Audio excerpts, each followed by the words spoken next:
네, 앞서 보신 것처럼 공릉 행복주택 사업은 사업을 취소해달라는 주민과 공사를 강행하려는 정부의 입장이 팽팽히 맞서고 있는데요. 리포트에는 미처 담지 못한 내용을 취재기자와 이야기 나눠보겠습니다. 박선아 기자. 네, 공릉 행복주택 사업 부지가 본래 공원화 사업이 예정돼 있던 곳이라고 하는데 어떤 곳입니까? 네, 노원구 공릉 행복주택 사업 부지는 과거 경춘선이 지나던 곳인데요. 폐선되면서 이 일대에 대한 개발에 대한 기대감이 높았습니다. 주위에 공원이 없다 보니 주민들은 공원을 만들어달라는 요구를 지속적으로 해오고 있었는데요. 지역 정치인들도 선거철마다 공약으로 경춘선 공원화 사업을 내놓곤 했습니다. 하지만 정부가 행복주택 사업을 추진하면서 공릉동이 사업 대상지로 선정됐습니다. 네, 그럼 경춘선 폐선 부지에는 전부 아파트가 들어서는 건가요? 네, 물론 그건 아닌데요. 현재 국토부가 추진 중인 행복주택은 15층짜리 아파트 1개 동만 들어서게 됩니다. 규모는 100세대짜리 규모고요. 그리고 나머지 부지에는 공원이 들어서게 되는데요. 주민들은 이 점에 대해서 불만을 나타내고 있습니다. 먼저 신축 아파트가 들어설 경우 주변 아파트와 행복주택의 거리가 너무 가까워서 조망권은 물론 사생활 침해가 우려된다고 보고 있습니다. 공원하는 아파트 한 동만 덩그러니 있는 셈인데요.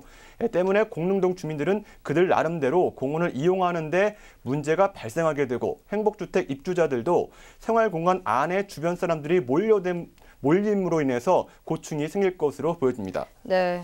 그런데 최근 이 행복주택 지구였던 양천구 목동 같은 경우 지구 지정이 해제됐다는 말이죠. 어떻게 된 겁니까? 네, 그래서 공릉동 주민들도 분통을 터뜨리고 있습니다. 국토부 관계자는 목동 행복주택 지구지정 해제와 관련해서 주민들의 반대가 너무 심해서 지구지정을 해제하게 됐다고 설명했는데요. 국토부 관계자의 답변 잠시 들어보시겠습니다. 목동 자체가 이제 워낙 주민 반대가 심해가지고 소송까지 이제 제기를 많이 할 정도로 좀 갈등이 심각했고요. 그리고 이제 목동 자체가 대안이나 이런 부분에 대한 대화 자체가 전혀 그러니까 대화 자체를 거절하고 있던 상황이었습니다. 국토부 관계자의 설명만큼 목동은 주민 반대가 워낙 심해서 지구 지정을 해제했다. 공동 주민들이 쉽게 납득하지 못하는 이유입니다. 국책사업 대상지로 선정되면 통상 뒤집을 수 없는 게 통념처럼 받아들여져서 공릉동 주민들도 그간 정부와 합의점을 찾고 있었던 겁니다.